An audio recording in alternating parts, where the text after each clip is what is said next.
All right, Lions fans, it's time to look at the 53-man roster for the 2022 season as well as the practice squad players. I waited a couple of days to do this because I wanted the Lions to go ahead and fill up the practice squad so we can go over it. Now, where I'm looking at this at, they not only have the starters and the backups, but they also had the practice squad players, and they actually gave grades. Now, I'm going through this cold, so bear with me as I break down the starters, backups, practice squad players, and give our thoughts on it. At quarterback, we already know who the starter is. Jared Goff, with Nate Sutfield being the backup. Now, this came as a surprise because, as I mentioned in my 2022 preseason breakdown, that I really thought that David Blau did enough to become the backup. I thought that he made some gutsy plays. He stayed in there, took some hits. You can just tell by the way that the man was playing that he was really fighting for a backup spot. Instead, he gets released, and we bring in Nate Sudfeld, who obviously Coach Dan Campbell thought was a better backup than Blau. Now, they give our quarterbacks a C minus for a grade, and I think that's fair because I think the Lions could have did better at backup quarterback. What do I mean by better? If you listen to our draft breakdown, I was very confused at why the Lions did not take Malik Willis in the second or third round. This is a guy that people talked about going in the first round, and there were whispers. Now, we knew this wasn't going to happen, but there was whispers that the Lions could be looking at him at number 2 because the Lions coaches coached him in the Senior Bowl. But he fell to the third round. I did not understand why the Lions didn't go after a young quarterback who can make plays with his arm, and something the Lions haven't had since Rodney Pete, a quarterback who can make plays with his legs. I thought that he would have been a better backup than Boyle, Blau, or Sudfeld, but the Lions chose not to go that way, and the grade they get here is a C minus. Moving on to the running backs, Deandre Swift, Jamal Williams, the starters. Not a surprise with Craig Reynolds being the backup. I'm very happy with Craig Reynolds. I thought he did enough in 2021 to show that he was a good NFL backup. Justin Jackson, Jamar Jefferson are on the practice squad with Jason Kabinda as our fullback on the reserve PUP list. They give our running backs a B, and I think that's fair. I think that DeAndre Swift could show that he's a top 10 back in the league this year with Jamal Williams as a very, very good backup. And then if you just need some extra relief, you have Craig Reynolds. Let's move on to the tight ends. We have TJ Hawkinson as our starter. We have Brock Wright, Shane Zelstra, and James Mitchell as the backups with Garrett Griffin and Derek Deese on the practice squad. I expect that James Mitchell will move into that number 2 spot, as I think that he's a better route runner and pass catcher than the other 2 tight ends. Now, where he's at on blocking, I'm not exactly sure, but I think that he can move into that number 2 spot. Now, I don't know if they have him right here because maybe he's injured or dinged up, but I do expect him to see some playing time. They give our tight ends a C plus, and I think that's fair. And I think the reason why is they got a C plus, not a B minus, is because maybe people are not so confident in these 3 backups that we have. But in Hawkinson, I think the Hawkinson can be the real deal this year, and Jared Goff definitely has weapons to sling the ball around. Speaking of slinging the ball around, let's look at the wide receivers. DJ Chark, Amara St. Brown, Josh Reynolds as your 1, 2, and 3 wide receivers, with Khalif Raymond, Quintez Cephas as your backups. And you have Tom Kennedy, Maurice Alexander on the practice squad, with Jameson Williams on the injured to return list. Now, we know that when Williams is ready in, let's just call it November, that either Raymond or Cephas are getting moved down to the practice squad, which means that there's a chance that either Kennedy or Alexander are going to be out.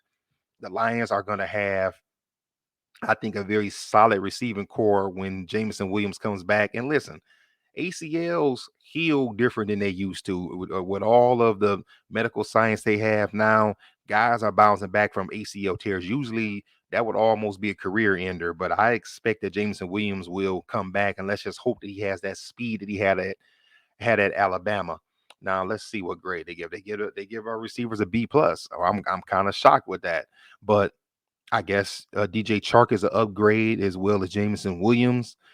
And Amon St. Brown, to me, is a very good possession. He's not a deep threat, but he's a good possession receiver, and he really proved himself as a rookie last year. Offensive line.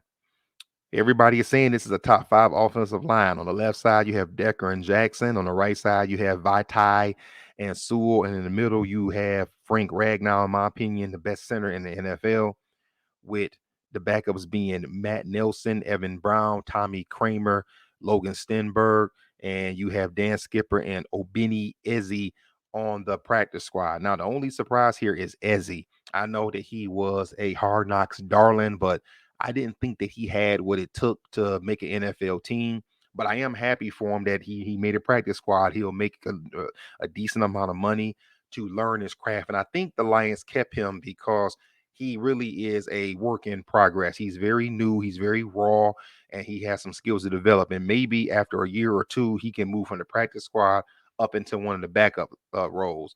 And they give the Lions offensive line an A minus, and I would agree with that. The defensive line, we have Aiden Hutchinson and Charles Harris on the ends with Michael Brockers and Alim McNeil in the middle.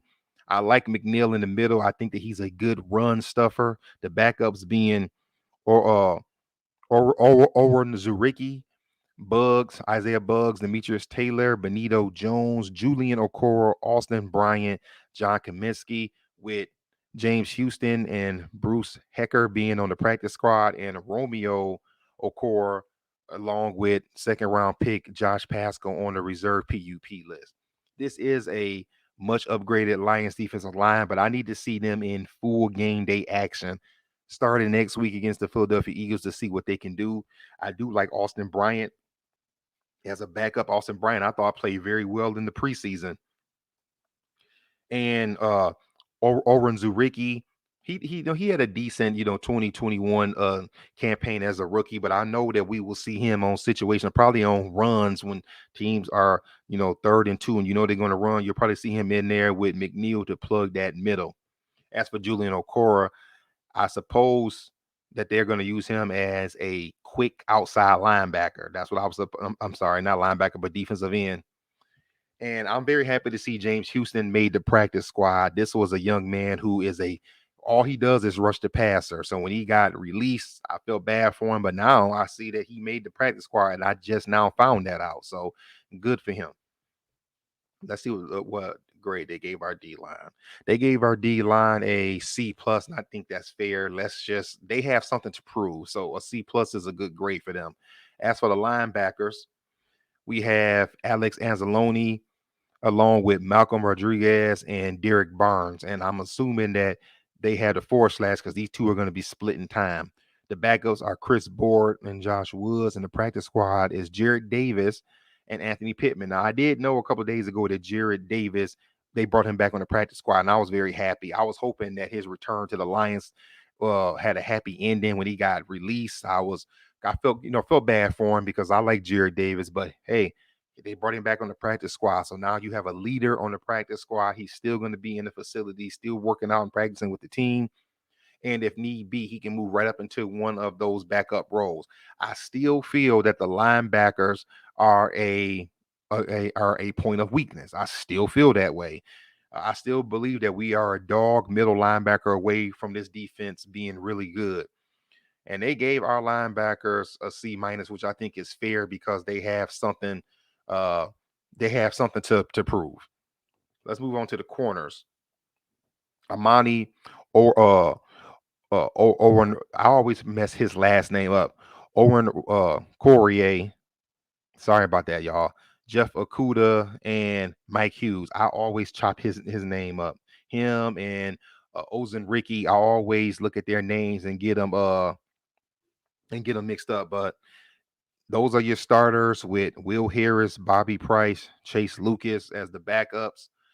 AJ Parker and Savion Smith are on the practice squad with Jerry Jacobs on the reserve PUP list, who I believe that when he's healthy and ready to play, he's going to be moved up as one of the backups, and one of those backups will get moved down to the practice squad, meaning that one of those practice squads are going to be out. Uh,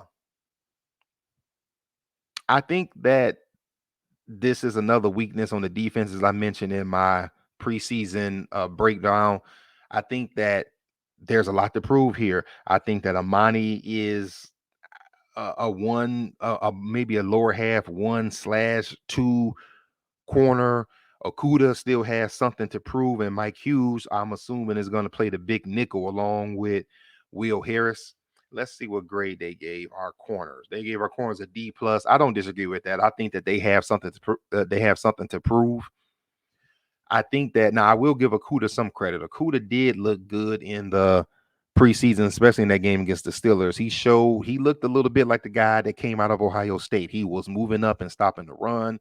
He was sticking to guys like glue. He was breaking up passes, especially that breakup he had right at the goal line that could have been a touchdown. So I think that, hey, Lions fans, I'm trying not to get too excited, but I think that Okuda could start to be the guy that we think, and maybe he goes from that number 2 to that number 1 spot, and he turns out to be a solid corner, which is something that we need. With that being said, as much as I like Okuda and I like Jerry Jacobs, I like Chase Lucas, I still think that the Lions are a shut down corner away from the defense being good. I still think that they need one of those Ahmad Gardner type corners to lock down at least one side of the field. And the D plus, until they can prove better, I think is warranted. As for the safeties, we know that Tracy Walker and Deshaun Elliott are our starters, with Melifonwu, Kirby Joseph, Juju Hughes as the backups. And they gave them a grade of a C minus, which I think is fair. One of the reasons why I think it's fair is because I think that Walker and Elliott are really more of run stopping safeties than they are pass defending safeties, which is probably why Aaron Glenn is running this big nickel, this 4-3 big nickel, because I just don't think that Walker and Elliott put fear in quarterbacks of them covering deep or covering the passes on the inside. I just don't think that they're really good pass defenders, but I think that they are both excellent run defenders. So the Lions should be shutting the run down more this year, but I believe that passing is going to be the Achilles heel of the Lions, and that may be where teams look to hurt their defense, which means that we need those guys up front to get more pressure on the quarterback, stop those running quarterbacks from rolling out, and we need them to get a pass rush in there to shorten the life of these plays. And last, we will look at the specialists. Jack Fox as our punter, Austin Siebert as the kicker, Scott Daly as the long snapper, with Aldrich Rosas as on the practice squad as a kicker. And it's good to have a kicker on the practice squad, because if one goes down, it's already good to have another guy in house instead of scrambling trying to find someone else. They give the Lions a B, and I think that has more to do with Jack Fox, because many believe that he's the best punter in the league. And let's see what Seaver can do. Maybe he can be a reliable kicker, which is something that the Lions need, because the Lions lost a lot of games last year in like the last 2-3 minutes of the game. And sometimes those are the games that come down to having a good kicker. Well, Lions fans, there we have it. There's a 53-man roster with the backups and the practice squad. We looked at some of the grades that were given to them. I'd like you to tell me, what do you think? Do you like the starters we have? Is there somebody who's a backup that you think should be a starter? Is there somebody on the practice squad who should be up on the 53-man roster? Or is there someone on here that you saw that you think shouldn't be on the team at all? Give us your thoughts on what you think about the roster. If you haven't already, like, comment, subscribe, hit the notification bell so we can keep talking Lions football. Pretty much, Lions fans, that's all I have. I'm looking forward to the season getting fired up. One Pride. Talk to y'all later.